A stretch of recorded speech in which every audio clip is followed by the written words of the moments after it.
I'm with Ray Angelini Incorporated. We're the solar integrator that actually installed the panels on the school. And we also built this, which is a solar shed, as you can see. There are three 235-watt solar panels mounted here on the roof. And they are, each of them puts out about 30 to 36 volts, right? They're connected in series together.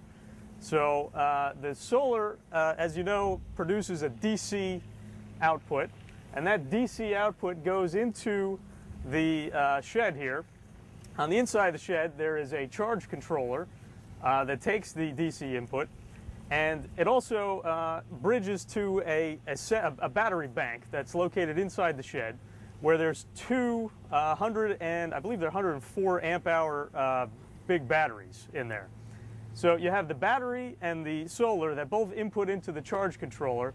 The charge controller then sends that DC current out into another enclosure that's inside the shed, which has a pump controller and some electronics in there to run a pump, like a submersible water pump.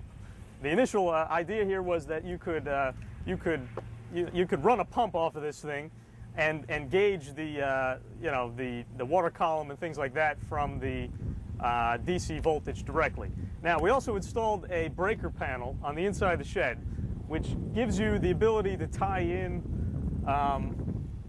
up to four 15 amp loads on that distribution panel. There's breakers in there, so within those constraints you can do a bunch of things. I understood you guys wanted to charge up some different things, robots, etc. You could definitely do that by tying into the breaker panel that's in there. We installed the pump ourselves on one of those breakers, but there are spare breakers for tying in whatever you'd like.